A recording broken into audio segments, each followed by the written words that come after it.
ചെമ്പനീർ പൂ റിവ്യൂയിലേക്ക് എല്ലാവർക്കും സ്വാഗതം. അങ്ങനെ രേവതി ആൻ്റണിയുടെ ഓഫീസിലേക്ക് പോവുകയാണ്. ഡാ ആൻ്റണി. ആ രേവതി ചേച്ചിയോ? വാ ചേച്ചി ഇരിക്കൂ. രേവതി പറയാണ്, മാടിനെ പോലെ വളർന്ന നിനക്ക് ഞാൻ ചേച്ചിയോ? രേവതി പറയണേ, എന്തിനാ ഇങ്ങനെ ദേഷ്യപ്പെടുന്നത്? ഒരു ജ്യൂസ് എടുക്കാൻ പറയട്ടെ? രേവതി പറയാണ്, നിൻ്റെ ജ്യൂസ് കുടിക്കാനല്ല ഞാൻ ഇവിടേക്ക് വന്നത്. നീ ആരടാ, ഇവിടുത്തെ രാജാവോ? പോക്കറ്റ് അടിച്ച് നടന്ന അലുവലാതി പയ്യനല്ലേ നീ? എൻ്റെ ഭർത്താവ് നിൻ്റെ കാലിൽ വീണ് ക്ഷമ ചോദിക്കണം അല്ലേ? ആൻ്റണി പറയാണ്, അവൻ എല്ലാവരുടെ മുമ്പിലും വെച്ച് എൻ്റെ ദേഹത്ത് കൈവച്ചു. അതാ. രേവതി പറയാണ്, നിൻ്റെ കയ്യിലിരിപ്പ് അതാണല്ലോ, നിന്നെ എങ്ങനെ അടിക്കാതിരിക്കും? ആൻ്റണി പറയാണ്, അതിന് ഞാനൊന്നും ചെയ്തിട്ടില്ല. യശിന് കൊടുത്ത ക്യാഷിൻ്റെ പലിശ ഞാൻ ചോദിച്ചത്. അതിനെ സച്ചി എന്നെ അടിച്ചത്.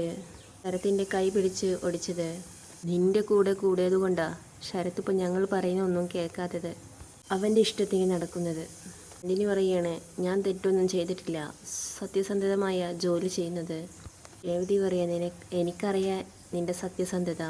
ചെറിയ രീതിയിൽ മോഷണം തുടങ്ങിയ നീ ഇപ്പോൾ വലിയ രീതിയിൽ മോഷണം തുടങ്ങിയിരിക്കുന്നു. നീ ആരാണെന്ന് എനിക്ക് നന്നായിട്ട് അറിയാം.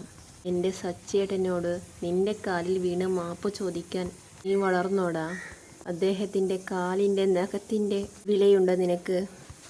നിന്നെപ്പോലെ മോഷ്ടിച്ചും പിടിച്ചു പറിച്ചൊന്നല്ല അയാൾ ജീവിക്കുന്നത്, സത്യസന്ധതയായിട്ടാണ് ജീവിക്കുന്നത്.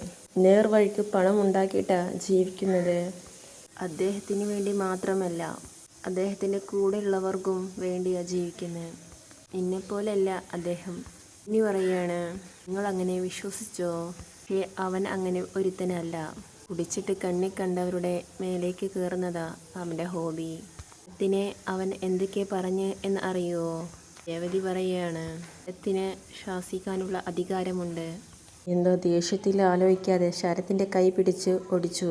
അതുകൊണ്ട് ഞാൻ അയാളുടെ അടുത്ത് ദേഷ്യത്തിലാ.